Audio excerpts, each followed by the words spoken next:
This is Chapter 2 of Miracle of the Stomach Ants. If you haven't listened to Chapter 1, I recommend you do so before listening to this.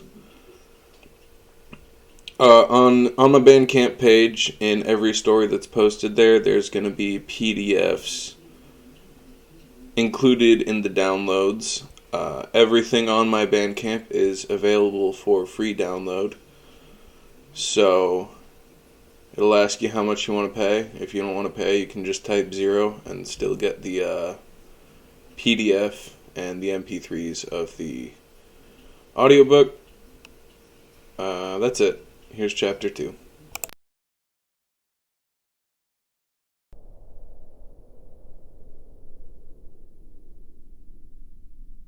He hates it from the second they give it to him. It feels wrong. The weight of it. The way it sits in the backpack, it's wrong. It's in a child's backpack. Got the princess from Frozen on it. Jesus Christ, why is it in a little girl's backpack? It's wrong.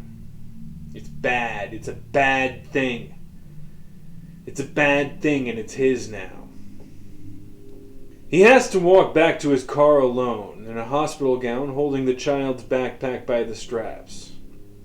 Arm out because every time it touches his skin it is nauseously warm and soft. He walks like this, shivering spasmodically, stomach churning in slow motion, uncomfortably aware of his relative nudity, through the air-conditioned labyrinth of hospital halls. Then he walks like this, sock-footed on the crumbling sidewalks of downtown Syracuse. By the time he gets back to his car, the sun is behind the buildings. The whole street is in shade. The asphalt of North Salina begins slowly releasing the heat it's been absorbing all day into the cooling air. Of course he has a parking ticket. Of course they left his car unlocked and his fucking keys in the fucking ignition. He throws the thing in the back seat. The snaps of the hospital gown pop open as he sits down. On the front seat, in a big brown paper bag, he finds his clothes, his wallet, his phone, his tobacco pouch, along with $1,000 in cash. He wrestles on first his boxers, then his pants. Both are damp with stale sweat from the long drive this morning and the short walk in the sweltering noon. He can feel the ice princess's oversized eyes staring at him from the back seat. He pulls off the hospital gown and throws it on top of the backpack. He rolls himself a cigarette and gets out of the car. Now he's leaning on the car and he's smoking and he's shivering and he's sweating and he's pissed. What the fuck was that bullshit? Some fucking cult shit, dude. Why are you surprised? It should take about 4 hours to drive from Syracuse to Hartford, then another hour to get back home. It is, he checks the time, holy fuck, it's 7:30. So here's the dilemma. They weren't entirely clear on when they were going to call. If he goes straight to Hartford and they don't call him until tomorrow, which seems likely, he'll have to either get a room or sleep in the parking garage, neither of which he wants to do. On the other hand, if he goes straight home and they call tonight, which also seems likely, they will probably be pissed. Now, he knows as much about cults as anyone who listens to podcasts. He does not doubt these nameless fucks are capable of violence. But would they escalate to violence if he just went home to sleep because he didn't think they would call that night? No. No, he's put up with too much weird shit from these fucking assholes already. Fuck that and fuck them. He's going home and going to bed. He's not a violent man, but he knows some violent men. And if they call back and sound threatening, he might be able to get Scott and or Chris to come with him if he tosses them a couple $100. And if they won't come, well, he does have a gun. He doesn't like to drive with it because he's usually only worried about cops and figures a gun can only attract their attention. But wherever he's heard of cults getting violent, it's always, lawyers, reporters, or some random innocent people. They're never particularly brave, Never heard of a cult attacking someone who was armed and prepared for violence. Except Waco. He still feels eyes on him from the back seat, through the hospital gown, through the oversized blue cartoon eyes into his flesh. He says out loud, "It's just my imagination." Then flicks his cigarette and gets into the car, and gets on the highway before noticing he forgot to cue up some music. He's religious about not looking at his phone while he's on the highway, especially if he's got some illegal shit in the back. He'll just have to drive in silence until the next rest stop.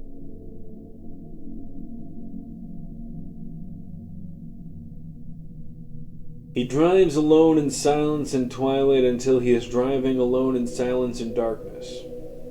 Alone. He's alone.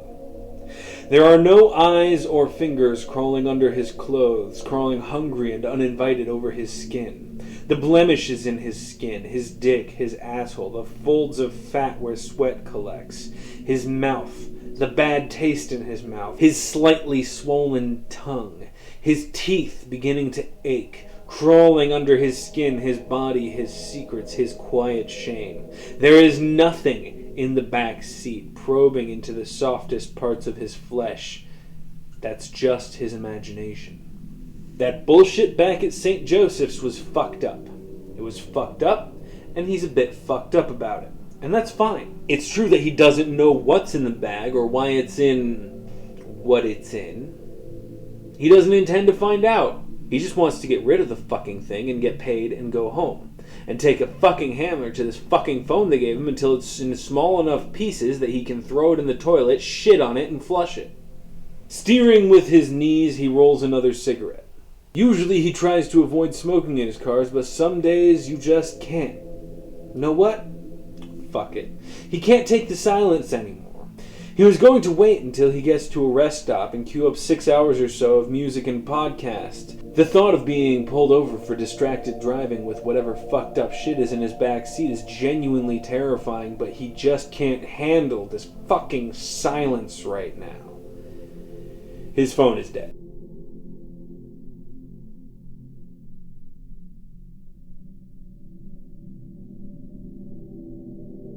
He fucking hates this silence. He tries the radio again and again. Every single station, every single goddamn one is static. Why is it so smoky in here? Windows are up, dumbass. What the hell's wrong with you? Hotboxing the damn car. Are you trying to get your ass pulled over? You think you can talk to a cop in your current state? It can't be 9 o'clock. Is it really 9 o'clock? How can it be 9 o'clock?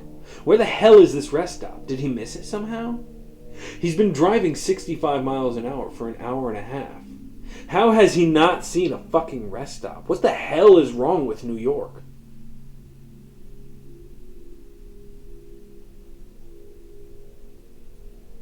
Now the clock on the dash says it's 11:30. He's been driving for 4 hours. That can't be right. He should be in Hartford by now, or at least almost there. He hasn't even seen the first rest stop. He's tired, he's hungry, he's sore, he's thirsty, he has to piss, he has to shit. He is trying so hard to ignore the tiny fingers groping under his body, under his skin, the sensual bites on his nauseously empty stomach. He is telling himself they are just his overworked imagination and he's fine, he just needs sleep. Sleep. Sleep. Please.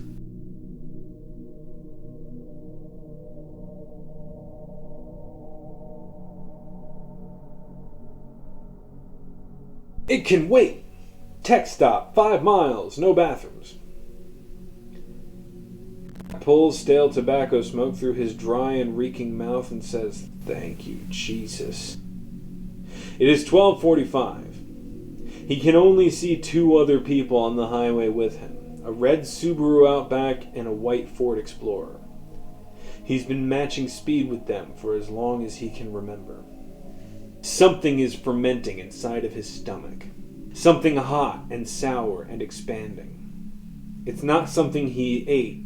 He hasn't eaten. It could be the cigarettes. It's probably the cigarettes. It's just that he smoked himself sick before. He's chain-smoked himself to vomiting twice, once drunk, once sober, and no, it has to be the cigarettes. What else would it be? But why isn't he dizzy? What else would it be? He's freaked out.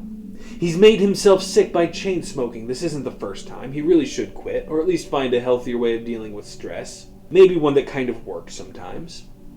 The fucking clock on his car must be on the fritz or something. What else could it be? The sign said 5 miles, and he's going 65 miles an hour, so a little under 5 minutes and he'll be fine. Hopefully there will be a tree line or something and no cops, so he can at least go take a piss before dumping the stupid cult's fucking relic into the spare tire compartment and laying across the back seat and trying to get some sleep. If they wanted him to be at Hartford Hospital tonight, too fucking bad. Fuck him. When he gets to the parking area, the clock on his car says 1:27. He tries very hard to believe that can't be right. There's a cop car lurking like a spider in the corner of the parking area. He parks with his back to it and watches it through the rearview mirror. A streetlight shines through the patrol car's back window and can just see the cop's blurred shadow.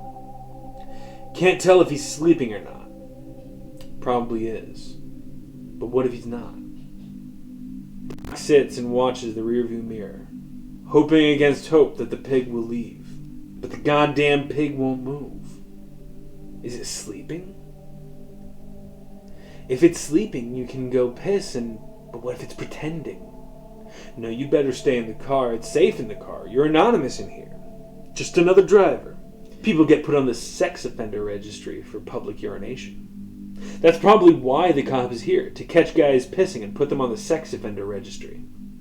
You know damn well that cops become cops for little to no other reason that they enjoy ruining other people's lives.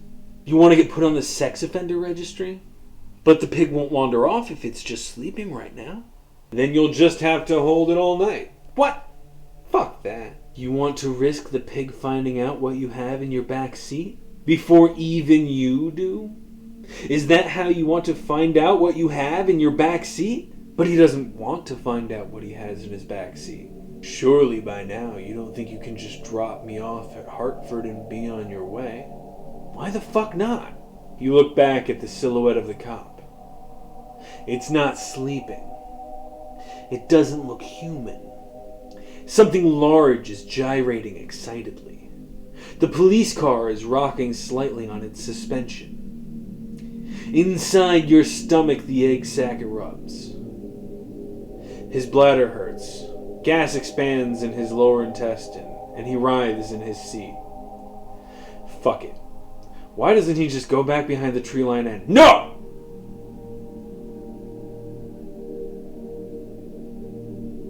Wakes up in a stifling car.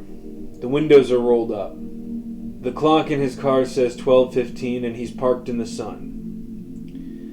He pulls open the door to gasp the 93-degree air, and immediately the smell of car exhaust makes him vomit on the asphalt. There are chunks of something brown in his vomit that remind him somewhat of a wasp's nest. He looks up to see a little boy staring at him from the car seat in the back of a Chevy Tahoe. Wordlessly closes the door and drives away.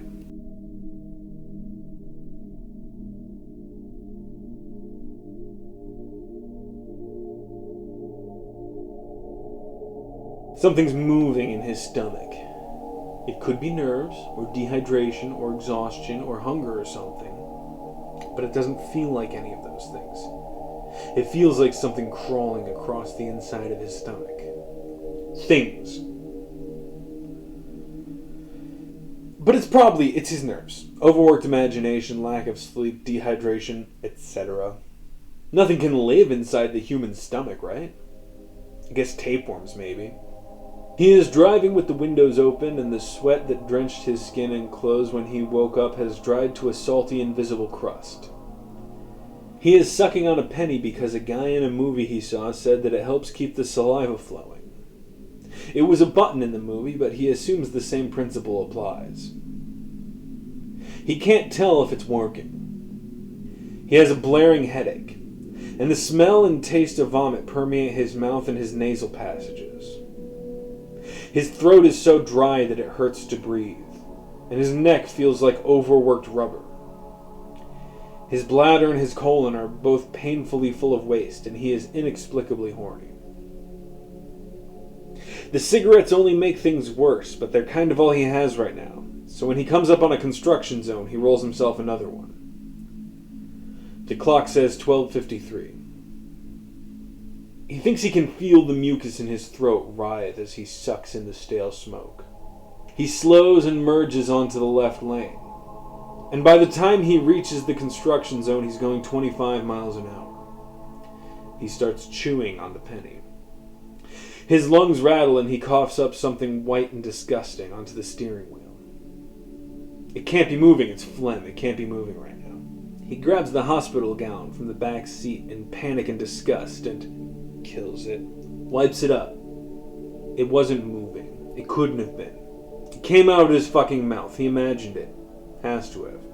It was just mucus, for fuck's sake. You're smoking all those damn cigarettes, what do you expect? Really should stop. Not even helping. And he's running out of tobacco.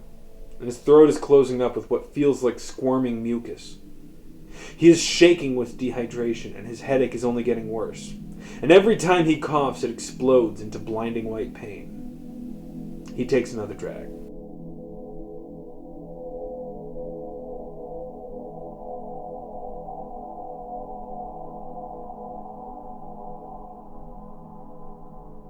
The construction zone stretches as far as the eye can see in both his windshield and his rearview mirror.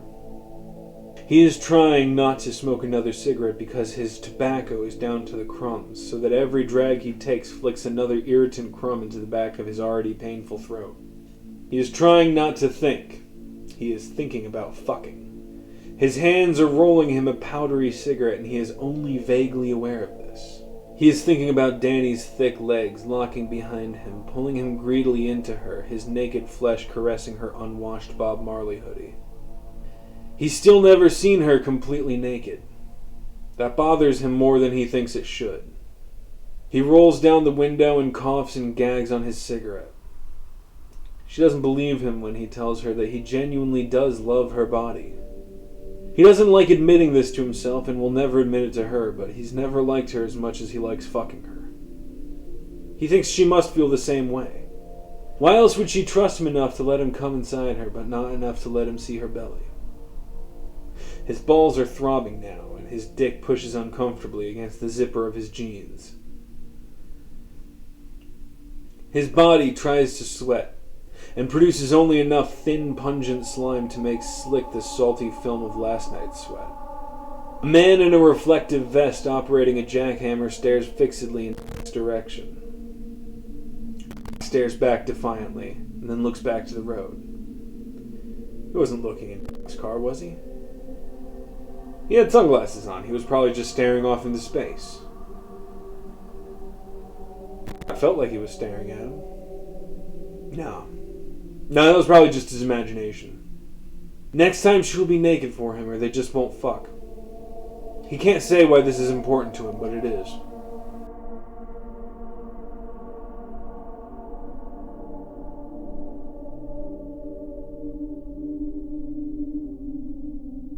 He is shaking with hunger and with thirst.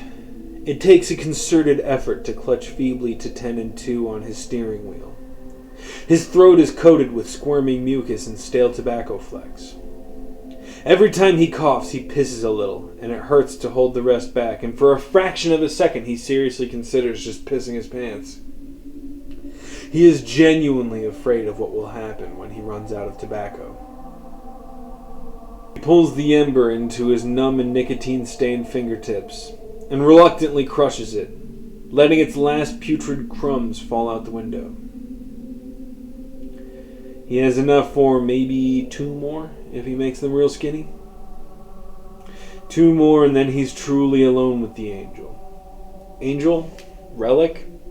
Whatever it is in that goddamn backpack. Whoever's cold, gentle fingers those are, running unbidden and inexorably through his hair, and along his neck and shoulders. He tells himself they are a hallucination, and he can more or less believe that. Maybe the cult guys drugged him. That could be why time seems all fucked up. His clock is all fucked up, and his perception of time has been thrown off by something they must have put in that salt water or in that beer. He doesn't exactly feel drugged. He didn't exactly feel drugged last night, but then He hasn't done every drug in the world. He thinks he can believe that. The fingers do not go away. Soon he will be out of cigarettes and alone with them. Traffic rolls to a stop. Rolls up his windows and turns on the air conditioning. The fingers are unlike any other hallucination he's had before. They are every bit as tangible and unignorable as the shit and piss stretching his colon and bladder, as whatever it is crawling across his stomach lining.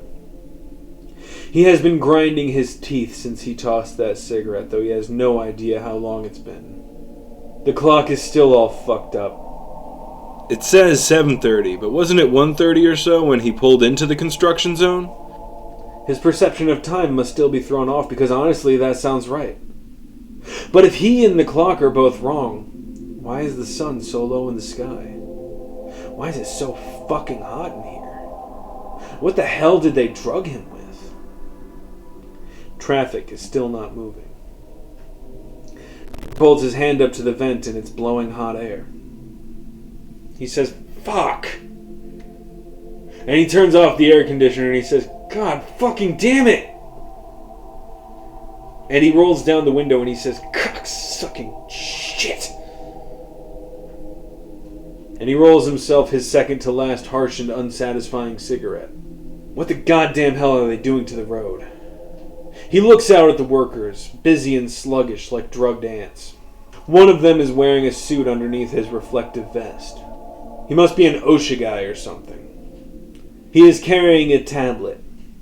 He keeps looking out at the cars. He's wearing sunglasses, so it's impossible to tell, but he's looking, but no. It's probably just his imagination. But it feels like the guy looks directly at him before marking something on his tablet and walking away.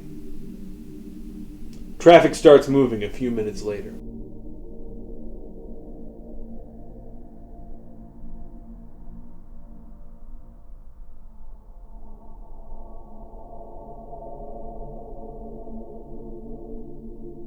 It's well after dark when he reaches Mohawk Travel Plaza. On weak legs and painfully overstuffed intestines, he hobbles awkwardly through the half-lit court of the closed fast food storefronts into the glaringly bright and blessedly cool bathroom. He shits, pisses, jerks off, and wipes himself, and then just sits there for a minute, over the unflushed toilet, savoring the emptiness that is almost like peace. His legs fall asleep and he pulls himself up by the handicap bar. He totters over to the sink and washes his hands and face as best he can with the cheap foaming hand soap and what little cold water the sensor in the sink grudgingly allows him. The drinking fountain is shut off because of COVID, so he drinks handful after maddeningly slow handful of thickly chlorinated water in the bathroom sink. He shuffles, exhausted and clinging to the physical relief of his emptied bowels, back into his car. The hospital gown has fallen. The frozen princess with the oversized eyes smiles smugly back at him. Something, or things, squirm in his stomach. As he puts the backpack face down in the spare tire compartment, he thinks he hears a chuckle in the warm, wet wind. He rolls down all the windows, puts his keys back in his pocket, and curls up in the back seat using his arm as a pillow. He is almost immediately asleep.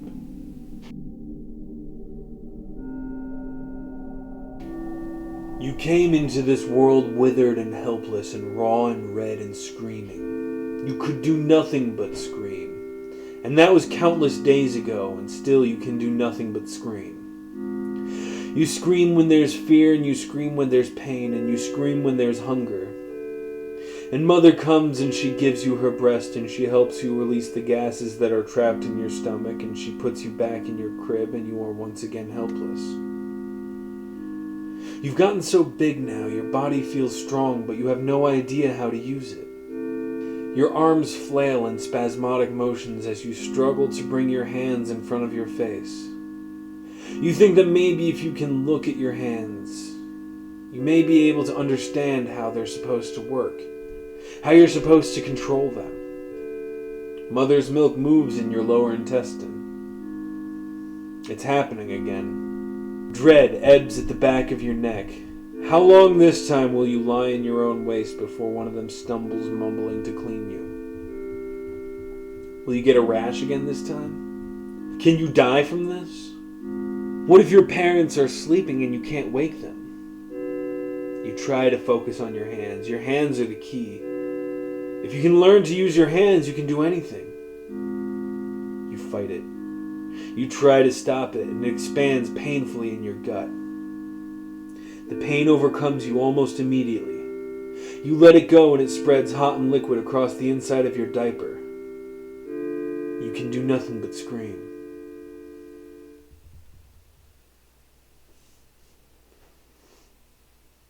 In the back seat of his car, drifts just close enough to consciousness to faintly register the windows closing, just before the darkness wraps its many luscious arms around him, saying, "It's time we get to know each other better."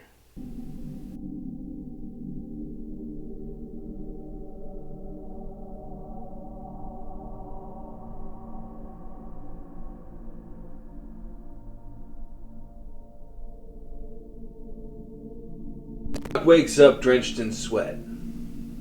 His throat is full of mucus and there's cum in his pants. Inside, he mechanically devours a particularly bad Big Mac with a side of lukewarm fries and an extra large soda cup filled with iceless water, tasting nothing and feeling only dumb animal relief. He considers buying another one. Instead, he buys a coffee and fuck it, medium fries, and sits back down. As he sits in the food court, his thinking gets clearer. He no longer believes he's been drugged. He is neither mentally nor emotionally prepared to begin to question what is happening right now, but whatever is happening, it is important to be pragmatic. Eventually, he is going to have to look into that backpack. He is going to have to figure out what is in there, and what it is doing to him, and how to stop it. But he can't think about any of that right now. First, he has to get to Albany, find a motel that will take cash, and get some sleep, and some privacy, and some clean clothes, and a shower.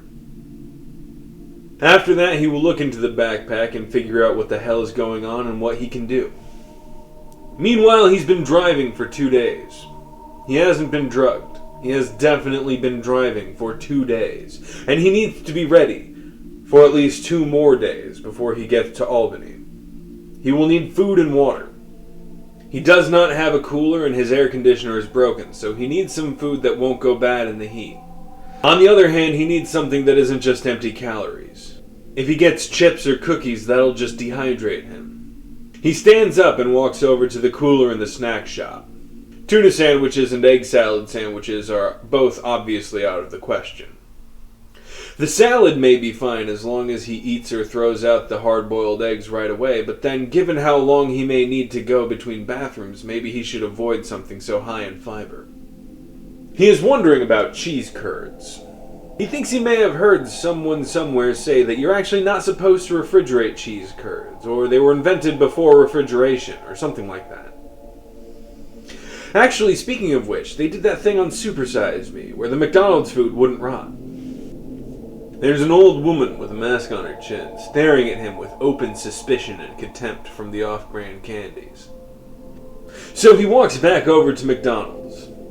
He figures he's been in the car 2 days, and he'll probably be in the car for 2 more days before getting to the next rest stop, but then he probably should plan on 3 days just to be on the safe side. So he buys 9 McDoubles. That's 3 meals a day for 3 days. He goes over to the gas station and buys 2 gallons of water, a pack of Sonoma Reds, a charging cable for his phone, and fuck it, another pack of Sonoma Red. It's already muggy by the time he leaves the plaza. The temperature makes the burger roil and expand in his stomach. It makes him dizzy. He sits on a bench with his head in his hands, beginning to sweat. He prays to a god he assumes can't hear him, saying, "Please let me keep it down. Please, God, just let me keep it down." He just makes it to the trash can before the Big Mac bubbles acidly up undigested. What the fuck are those? No, they can't. No, fuck that. No. No.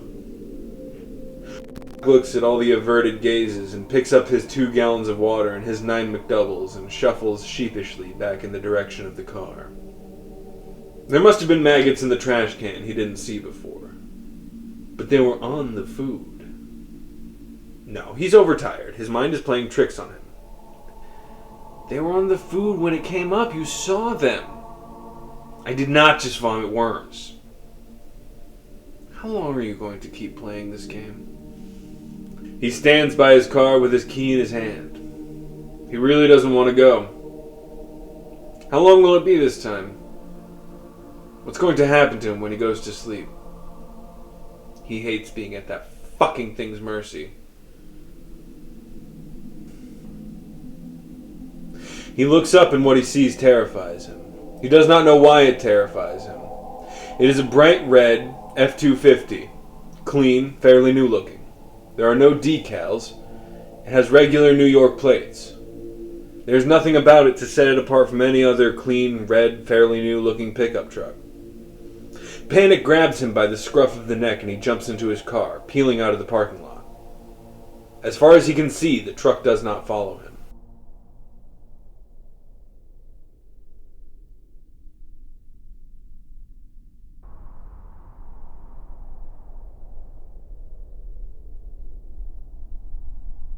As his panic ebbs, he becomes aware of his thirst. He opens the first gallon of water and greedily, wantonly, lavishly slakes his throat. He luxuriates in it until all the water hits his stomach at once, and he has just enough time to pull over and open the door before it sluices out his mouth and nose. Driving away, sipping more carefully on the water, it occurs to him that he unconsciously but specifically avoided looking at his vomit. Well, just because he thought he might have seen something weird, he has to examine all of his bodily waste now? But he specifically avoided it. He doesn't want to think about that. He tries not to think. He tries to think about something else. He thinks about fucking. He thinks about women he's fucked, women he wants to fuck. He thinks about blowjobs. Those were maggots. Danny used to give him the greatest fucking blowjobs all the fucking time. They were live maggots. One time she made him come twice in a row, didn't even stop sucking until he came the second time, and there were maggots on that food when it came out of his stomach. There were live maggots in his stomach. There are probably more. Is he crying? How long has he been crying? How long has the truck been following him? Is that the same truck from before? Even if it is the same truck, why would he think it's following him? He and the truck are on the same highway. Why wouldn't it just be going in the same direction as him? But why is it hovering there, in the passing lane, also going the speed limit, if not to stay behind you and keep you in their line of sight? They're probably just a dickhead.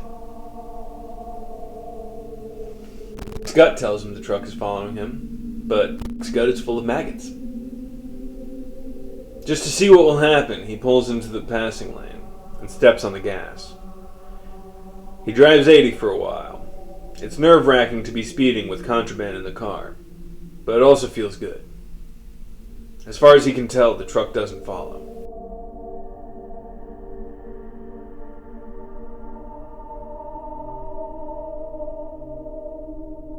There's a new pain in his stomach. It's not hunger and it's not cramping, it's something else. It hurts. Jesus, God, it hurts. It burns. It's hard to breathe, and he breaks out in cold sweat. What the fuck? This isn't fair. Why the fuck is this happening? He drinks some water. It helps a little bit. Kind of. He tries to focus on his breathing and on the road. Grinding his teeth now, he looks in his rearview mirror and sees a grill of a red Ford pickup. Without thinking or even looking, he pulls into the passing lane and slams on the gas. He gets 3 or 4 miles before it occurs to him that it might not have been the same truck. It would not be that much of a coincidence to see 3 red Ford pickup trucks in as many hours. Even if it is the same truck, why? What? Why? You've been driving from Syracuse to Albany for the past 2.5 days. Why are you still trying to apply reason? But why? Jesus God! He screams at the inside of his car. fuck? What the fuck? Jesus fucking Christ, what the fuck?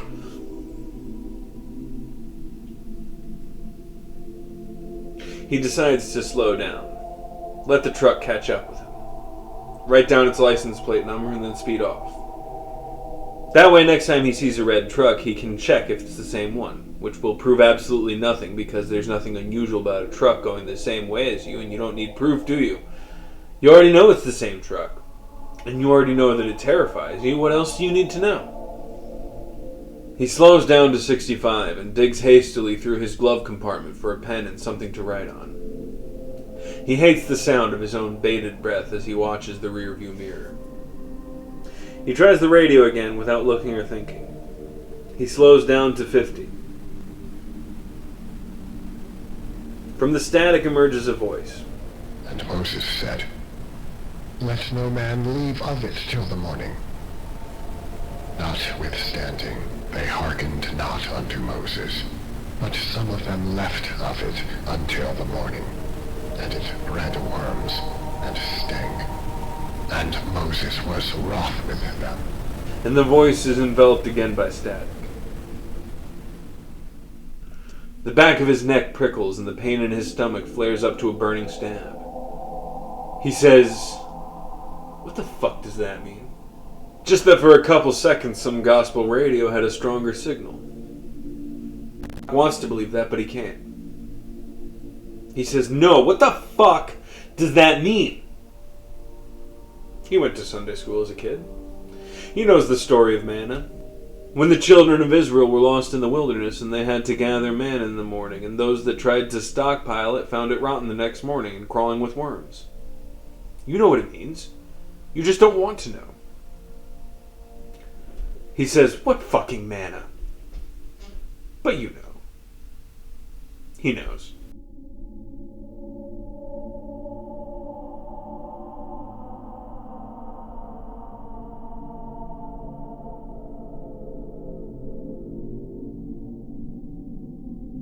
He's in another construction zone and traffic is moving at 20 miles an hour. The air conditioner is still broken and they're not moving fast enough to generate any wind. His rearview mirror is taken up entirely by the red truck. It is too close behind him for him to read the license plate, but he holds his pen over his sweat-slick wrist. His teeth hurt. He should have bought a toothbrush at the last rest stop. Eyes he can't see bear down on the back of his neck. Whether they are the angel, the ice princess, or the driver of the truck, he can't tell. Will he ever be alone again? They're driving through something foul-smelling. It reminds him of when he was little and they lived in Walla Walla and they'd drive by the slaughterhouses. That's what it smells like. It smells just like the slaughterhouses. When he pulls into the rest stop, no bathrooms, he has not gotten away from whatever is causing the smell, but he's more or less gotten used to it. Kind of. Not really. It's yet another thing he can't do shit about. He's trying to get used to this. He's really trying. He hasn't eaten since he left the travel plaza. Because of the stomach pains. So he'll have to stop and eat his dinner. And it bred worms and stank. Maybe try to get some sleep here. There's no bathroom, but there's a tree line, so he can piss at least. He parks and has to pull himself out of his car like a fat old man, tottering on creaking knees that threaten to buckle over to the tree line. His dick stiffens ever so slightly as he pulls it out to piss, and he's not sure why. Back in his car, he is thinking about eating.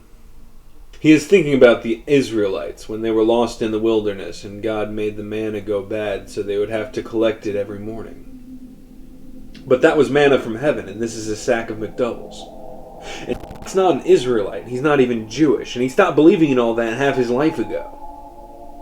Has what he believes ever mattered, though? He is thinking about the slim, but very real possibility that the demon, angel, that whatever entity, sentient finger of God, that whatever it is trying to trick him into throwing away edible food. He should at least check. Why wouldn't he? What is he afraid of? Spoiled food? spoiled food with bugs on it. Another nasty surprise. Another fucking nasty surprise. Another fucking, he just wants to eat day-old dog shit fucking burger. What the hell did he do? Why the fuck does he have to play this fucking bullshit game? He should just throw the fucking bag in the furthest trash can. He already knows it's lost, but all of this makes him feel so defeated. Suddenly he can't breathe. He gets back out of his car and paces around the parking area, sucking the muggy slaughterhouse air. He paces awkwardly around the hot blacktop, then leans on a concrete barrier and smokes. Just being upright, just walking around, his thoughts start to feel a little more clear. If he's going to survive this trip, he's going to have to figure out what the fuck is happening to him. He no longer thinks he's been drugged, but what? Here's what we know. 1. For some reason, he's incapable of perceiving time. No, that's not right. Space and time have been somehow, stretched. 2.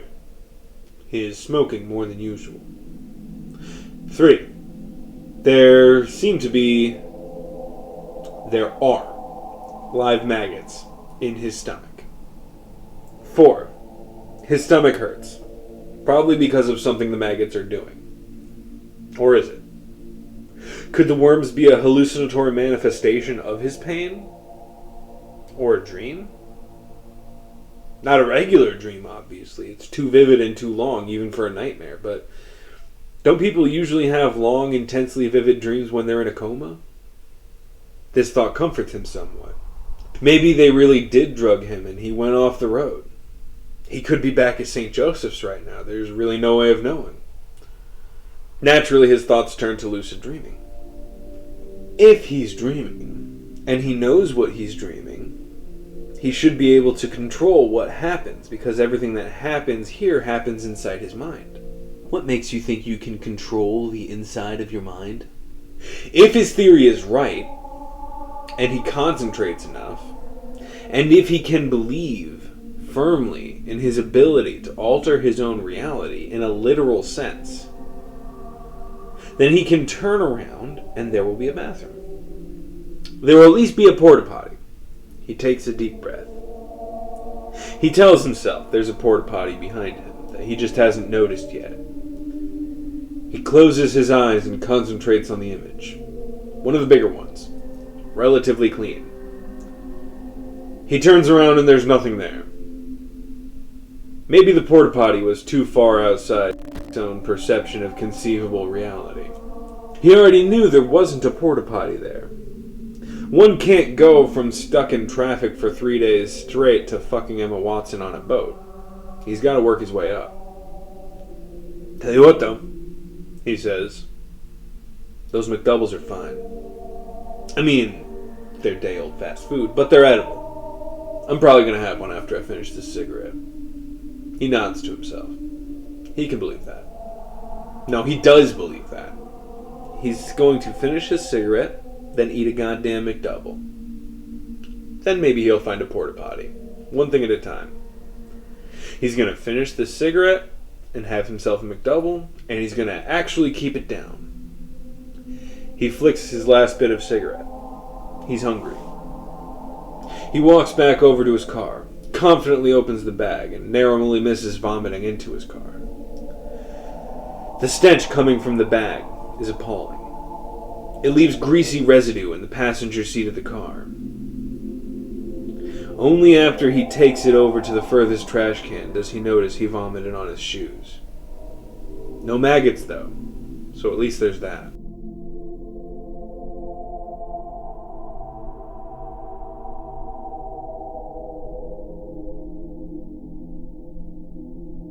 It's dark now.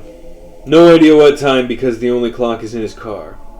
He is smoking his third to last cigarette in his pack, and he is fighting sleep, and the cigarettes aren't helping, but they are making him nauseous. He knows he will have to sleep again. It's only a matter of time. But he knows there's only one place to lie down. He can't stay in this parking area forever. When he tastes the burning filter, The ember drops to his vomit-crusted feet. And he opens up the pack and looks down at the last 2 cigarettes, then up at his car, then down at the last 2 cigarettes again. He is dizzy and nauseous and his throat hurts. His eyes are bleary and his eyelids are heavy. He gives the cigarettes one last longing look, then crawls into the back seat of his car and lays down, using his arm as a pillow. Tenderly, the angel embraces him. You dream about fucking. You are off trail at Sunnybrook, and you are with Danny, and you have her bent over, and you are sinking, panting and majestic, into the luscious expanse of her ass and her hot, wet, deep pussy. The sun is hot, but the shade of the trees is pleasant, and the birds are chirping, and Danny is moaning. Then there are footsteps behind you, so you turn and you see nothing. And you turn back to Danny, but Danny is gone.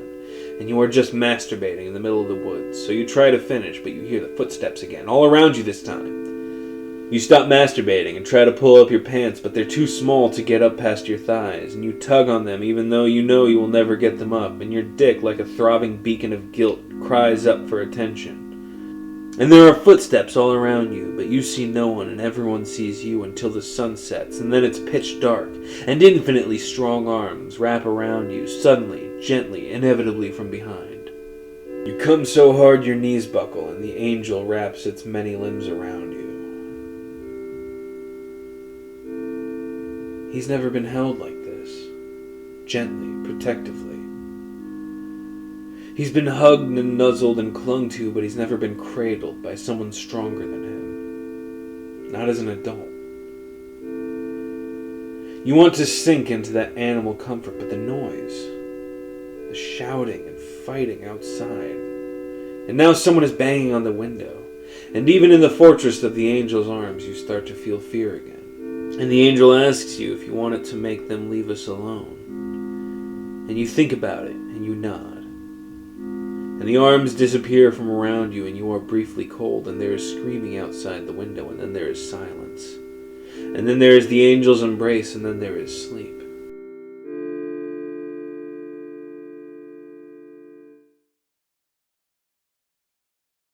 He does not notice the ants when he first wakes up. His head is split down the middle by an expanding balloon of pain. He is very weak, and he is stuck with sweat to the back seat. For a few minutes he does not think he can get up, and for a minute he considers just going back to sleep, sinking into the angel's embrace and letting himself die. But he remembers the water in the front seat of his car and pulls his aching, shambling body upright and climbs out the door to his feet. The air outside the car is refreshing in spite of the 98-degree weather and the slaughterhouse smell. He hobbles around the side of his car to the passenger door where both jugs of water are stored. He gags and spits up the first sip. It is seawater. He says, "Why?" And the question does him no good. Bullshit. Manna from heaven. Fucking bullshit. He hobbles around the front of the car to the driver's side door and leans on it. He is so very tired of going through this. He does not notice the ants when he gets in the car. He does not scream in rage or in frustration or in fear or in confusion. He does not scream at all. He is so tired, and he wants so badly to be alone. Sunken eyes rolling from side to side, gripping weakly, shakily at the steering wheel, he rolls out of the parking lot. Only in his rearview mirror does he see the red F-250. He presses on the gas and mutters to himself, "Oh, it don't matter, none of this matters," and attempts to smile. To the angel he says, "Why can't I have water? I'll die without water. You have to know I'll die without water. You want me to trust you when you do shit like this?" Of course, the angel makes no reply. "Is that how you win our trust? By kicking us when we're down?" Of course, the angel makes no reply.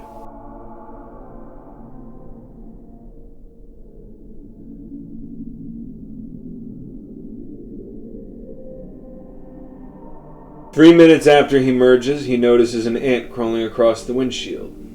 This by itself means nothing. 2 minutes later, pulling a cigarette out of his second and last pack, dreading the smoke and craving the nicotine, he notices another ant crawling across the back of his hand, and he thinks it's the same one.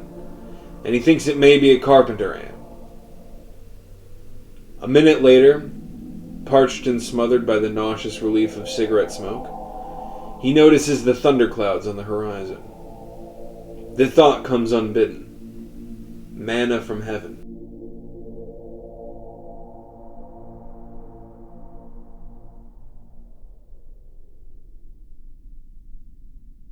When he goes to grab the jugs, he sees that the brown stain on the passenger seat from the McDoubles is crawling with ants, but nothing registers.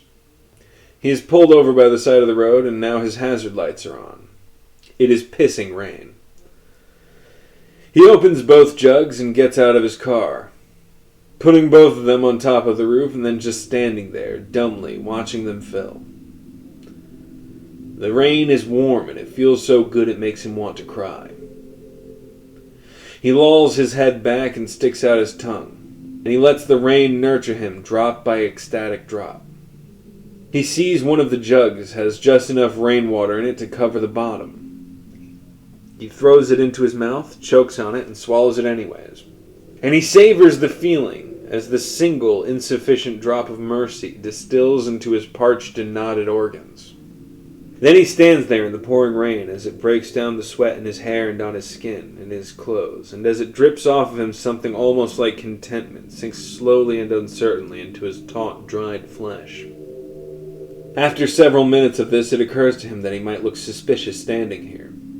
Should he just leave the jugs and get in the car and wait? He pictures an errant wind blowing the jugs over and down the street as he sits in his car, blissfully setting himself up for the crippling disappointment. It's not windy, but no. Those jugs are the most important thing in the world right now. He can't let them out of his sight. Water is important, but don't forget what you have in your car. It's not just the police you have to worry about now. Those bastards in the truck are coming for us now, and it will be death or imprisonment for both of us. Who are they? Those bastards in the truck, who are they? So how about this? He carries the jugs to the front seat and puts them on the roof as he pops the hood. Then he carries them over to the front of his car and puts them at the ground of his feet before popping open the hood and leaning his head over the engine, but keeping his eye on the jugs. Periodically, he cranes his neck as subtly as he can to look behind the car and make sure no one is there. He becomes self-conscious of the fact that he's not doing anything with his hands, and unscrews and replaces the cap of the windshield washer fluid, or checks his dipstick. Now there are a couple of inches at the bottom of each jug. He contemplates whether or not he should drink one of them, decides not to, but does it anyways before he can stop himself. So he waits, with his head down under the hood. He cannot catch the rain in his mouth.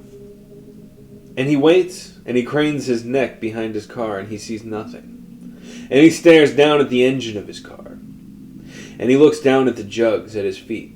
And as far as he can tell, one of them has almost the bottom covered, and the other is about 4 inches full. And he cranes his neck as subtly as he can to check behind his car, and looming in the murk like a cat downwind is the red F-250. Drops the hood, empties both jugs into his mouth, and gets in the car. He does not notice the 8 or 9 ants on the driver's seat, nor does he notice the dozens of ants around the brown stain in his passenger seat. He sees them, but they do not register in his mind. An angry horn blares as he almost sideswipes an Outback pulling into the highway. The truck follows.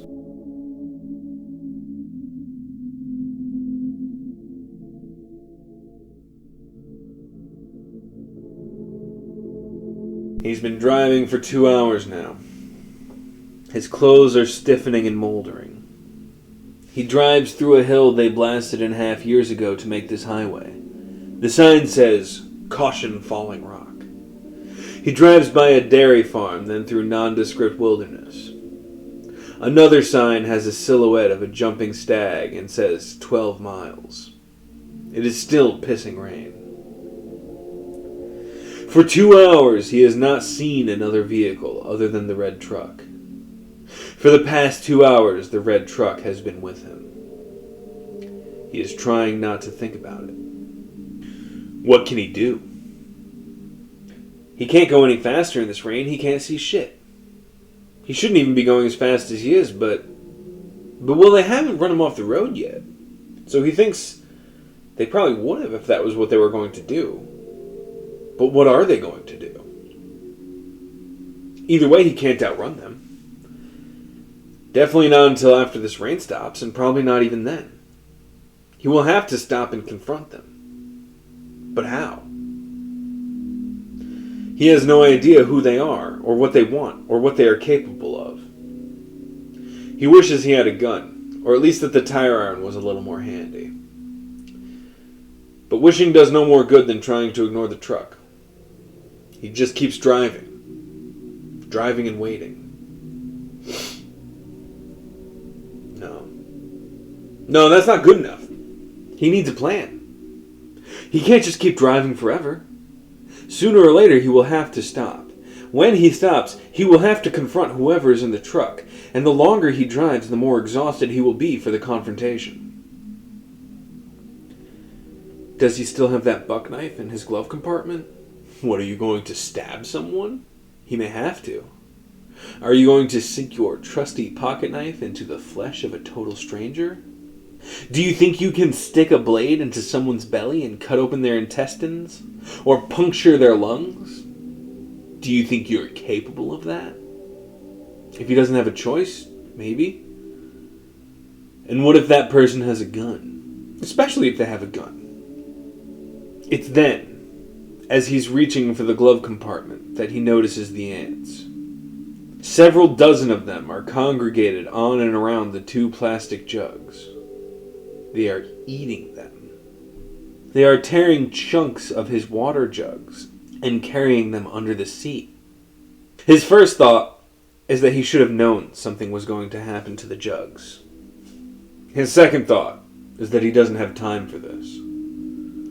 And so behind the owner's manual, covered in ants, he finds not his buck knife, but a Swiss Army knife. Do you think you have what it takes to sink that into the meat of a total stranger and pull it out and do it again, and keep doing it again and again until you've ended the life of another human being? He just wants it for self-defense. And how are you going to defend yourself if not by stabbing or slashing at them? If they want to hurt you, what makes you think you can stop them with anything short of inflicting a life-changing injury? And what if they have a gun? And what if there's 2 of them and they both have guns? And what if they're waiting for you to pull over so they can kill or kidnap you and take the angel for themselves? They can't have his angel. They can if they shoot you. What should he do? He drives. He waits. He does not know what he's waiting for. Faintly, underneath the sound of the rain and the engine and the windshield wipers, so faintly he's not sure whether or not he's imagining, he hears the sound of the ants ripping at his plastic jugs. Both jugs are completely unsalvageable at this point. One has several holes, each about the size of the quarter near a base, and the other has a hole in the center about 3 inches in diameter.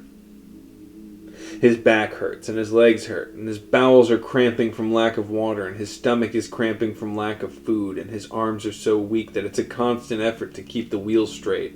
And he mumbles under his breath, "Go away." And he takes a deep breath, and he says clearly and audibly, "I want them to go away." It happens 5 minutes later. He hears the motorcycle coming, but he doesn't see it. He only sees it in his rearview mirror when it hits the truck in the left wheel well, perpendicular. And with a screaming metal crunch and a horrible thud, the motorcycle, the rider, and the front of the truck are all instantly mangled. He slams on his brakes and the car spins out but stays on the road. staring then in the rearview mirror through the smoke screen of pouring rain at the bleeding wreckage. He thinks the same thoughts a terrified rabbit thinks. When he comes to his senses, he does the only thing he can do. He drives away.